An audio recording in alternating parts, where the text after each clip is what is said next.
이 섬에 버려진 한센병 환자들은 갖가지 사연을 가슴에 품은 채 죽지 못해서 삶을 연명하고 있었을 뿐이었습니다. 한센병으로 인해서 얼굴 등이 심하게 일그러진 환자들은 산속의 동굴에서 집단으로 모여서 짐승과 별반 다를 바 없는 그런 비극적인 삶을 살고 있었어요. 그렇다고 그들이 그 섬을 탈출한다는 것은 정말 불가능했습니다. 섬의 북쪽 해안은 물살이 아주 거셀 뿐만 아니라 약 1.1km나 되는 높은 암벽이 있어서 그 섬에서 탈출한다는 것은 꿈도 꿀 수 없었기 때문에 그래요. 그저 죽어서야만 나가는 삶이라 이렇게 생각을 했습니다. 그런데 어느 날 이 삶에 예수님 같이 같은 나이 33살의 한 젊은 신부가 찾아 들어와요. 그가 바로 벨기에 출신의 다미안 신부예요. 누구도 보내지 않았지만 한센병으로 고통당하는 사람들을 불쌍히 여기며 스스로 그것을 찾아간 거예요. 그러나 아무도 그를 반겨주지 않았습니다. 특별히 약육강식의 무법지대인 이 섬의 실질적인 지배자인 블록이 데미안 신부에게 강한 적대감을 가지면서 괴롭혔고, 또한 이 데미안 신부는 힘든 삶을 이어나갈 수밖에 없었어요. 데미안 신부가 그곳에서 교회를 세우고 예수님의 사랑을 전하며 선교를 하는데 그에게 돌아온 것은 사람들의 빈정거림 뿐이었습니다. 한센병에 걸려 그저 죽음을 기다리던 환자들은 이렇게 조롱을 해요. 사랑? 그건 당신들과 같이 건강한 사람들이 하는 잠꼬대 같은 짓이야.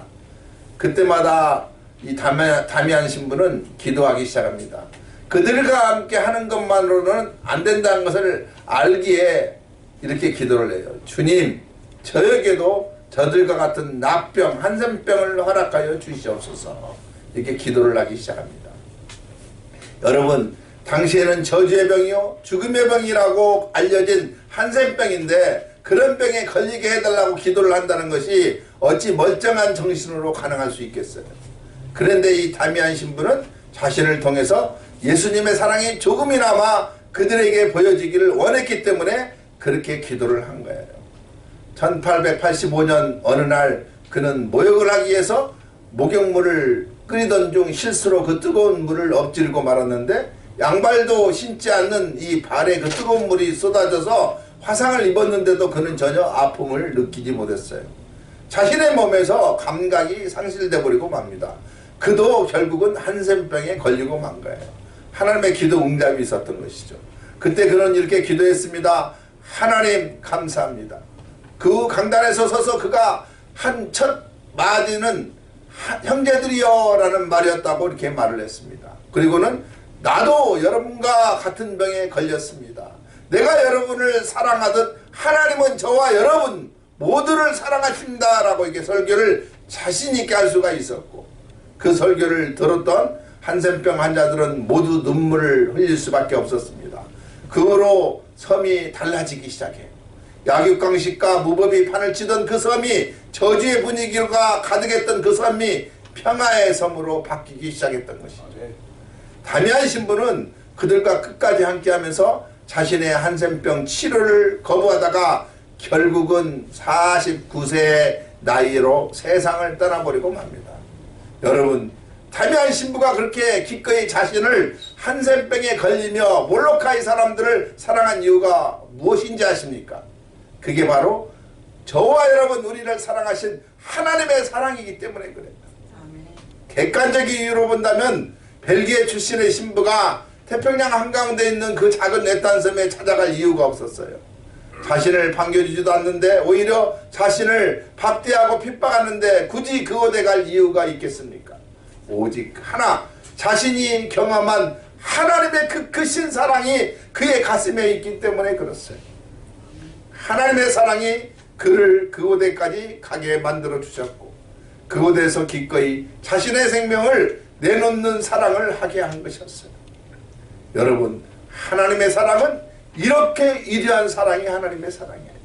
아니 어쩌면 우리를 향한 하나님의 사랑은 참으로 가슴 아픈 사랑이라 이렇게 말할 수가 있습니다. 하나님은 죄에 빠져 하나님을 등지고 죄의 종로를 하는 저와 여러분 우리 인간을 바라보시면서 너무너무나도 가슴 아파하시고 있어요. 아무리 하나님께 돌아오라고 외쳐도 그리고 기다리고 기다려도 죄에 빠진 우리 인간들은 하나님의 말씀을 듣지도 않았고 하나님께 돌아가려고 하지 않고 있어요. 불러도 대답이 없고 기다리고 기다려도 돌아오지 않는 죄인들을 바라보시는 우리 하나님의 마음은 너무너무나도 아플 수밖에 없습니다. 그런데 하나님께서 돌아오지 않는 저와 여러분 우리를 바라보시는 그 하나님의 마음은 가슴 아픈 것으로 끝나지 않았습니다. 어떻게든 죄악에서 돌이켜 하나님의 품으로 돌아오게 하시고 싶었던 거예요. 왜 그럴까요? 저와 여러분 우리를 사랑하시기 때문에 그렇습니다. 그래서 하나님께서 선택하신 방법이 하나님의 독생자를 우리에게 주시는 것이었습니다. 오늘 본문은 우리에게 이렇게 선언하고 있어요. 그러므로 이제 그리스도 예수 안에 있는 자에게는 결코 정죄함이 없나니 이는 그리스도 예수 안에 있는 생명의 성령의 법이 죄와 사망의 법에서 너를 해방하였습니다. 아멘. 예수께서 이 땅에 오셔서 십자가의 죽으심으로 우리에게 생명을 주셨습니다.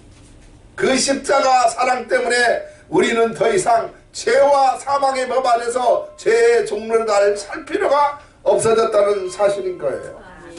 하나님께서 우리의 죄를 해결하시고 용서해 주시는 방법이 그것밖에 없었던 거예요. 하나님의 독생자를 세상에 보내시어 십자가에 죽게 하시는 방법 외에는 우리의 죄를 용서하시고 우리에게 영원한 생명을 주시는 방법이 없었다는 거예요. 그래서 하나님께서는 하나님의 독생자를 이 땅에 보내주실 수밖에 없었어요. 여러분, 하나님께서 하나님의 독생자를 세상에 내어주시고 그 독생자를 십자가에 못 박혀 죽게 하신다는 것이 어디 쉬운 일이라고 생각하고 있습니까? 하나님께서 하나님의 가슴이 찢어지는 아픔을 겪으시며 내리신 결정이 바로 그것이었어요. 하나님은 가슴이 아프지만 저와 여러분 우리를 살리는 방법은 그 독생자를 우리를 위해서 내어주시는 것, 그래서 그 독생자를 십자가에 못 박아 죽게 하시는 것, 그 방법밖에 없었기 때문에 그렇습니다. 오늘 본문은 이어서 이렇게 말씀하시죠. 우리의 죄로 말미암아 자기 아들을 죄 있는 육신의 모양으로 보내어 육신의 죄를 정하사 육신을 따르지 않고 그 영을 따라 행하는 우리에게 율법의 요구가 이루어지게 하려 하심이라. 하나님의 사랑하는 독생자 예수님을 이 땅에 보내신 것만도 우리를 바라보는 하나님의 가슴 아픈 사랑 때문이었는데, 하나님께서는 죄가 없으신 하나님의 독생자에게 우리의 죄를 다 짊어지게 하시고 십자가에 죽게 만들어셨습니다.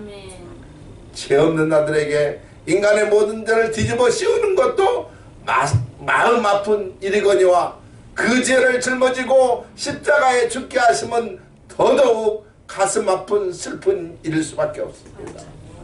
우리를 사랑하시는 하나님의 사랑도 가슴 아픈 사랑이고, 그 사랑을 완성하시는 방법 또한 가슴 아픈 과정을 거쳐야만 했던 것이죠. 그래서 우리를 향한 하나님의 사랑은 처음부터 마지막까지 가슴 아픈 사랑으로 점철된 가슴 아픈 사랑이에요. 그 하나님의 가슴 아픈 사랑 때문에 이 땅에 오신 분이 우리 예수님이에요.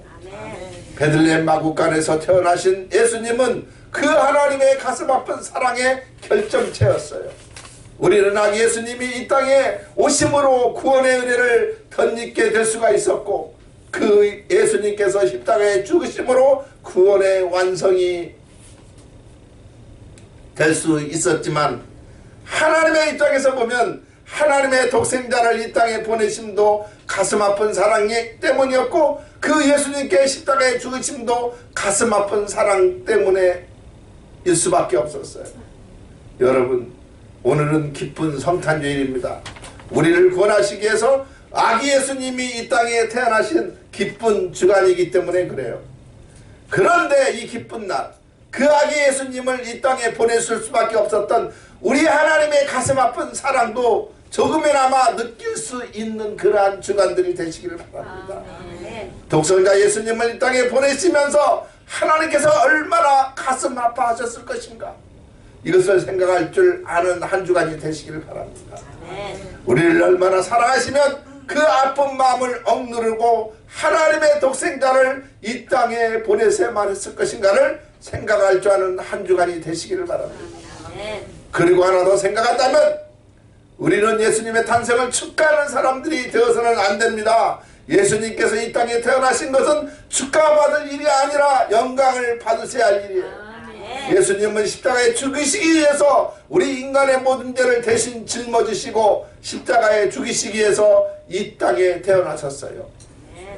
우리가 죄를 짓지 않는다면, 그래서 우리의 죄값으로 죽으실 필요가 없으셨다면 예수님께서 하늘 영광의 보좌를 버리고 이 땅에 오시지도 않아도 돼요. 예수님은 이 땅에 오시지 않았다면 하나님 보좌 우편에서 하나님과 함께 온 인류와 온 피조물들에게 영광을 받고 계셔야만 했던 그러한 분이었어요. 그저 영광을 받으시기만 하면 되는 그러한 분이었어요. 그런데 우리가 죄 짓는 바람에 우리 인간이 죄의 노예가 된 채 하나님께서 돌아가지 못한 죄인 중에 죄인이 되는 바람에 영광의 자리를 버리시고 이 땅에 오셔야만 했던 우리 주님입니다. 그리고 죄인인 우리 인간에게 고난당하시고 십자가에 죽으셔야만 했어요.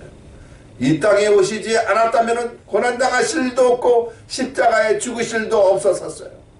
그런데 주님의 영광의 자리에, 우리 주님은 영광의 자리에 계시지 않고 가슴 아픈 하나님의 사랑을 이루어 드리기 위해서 낮고 천한 자리에 내려오셨다는 것이죠. 그리고 십자가의 죽으심으로 저와 여러분 우리를 향한 하나님의 사랑을 확증해 주셨다고 로마서 5장 8절에 그렇게 고백합니다. 그래서 예수님의 탄생은 축하가 아니라 감사한 거예요.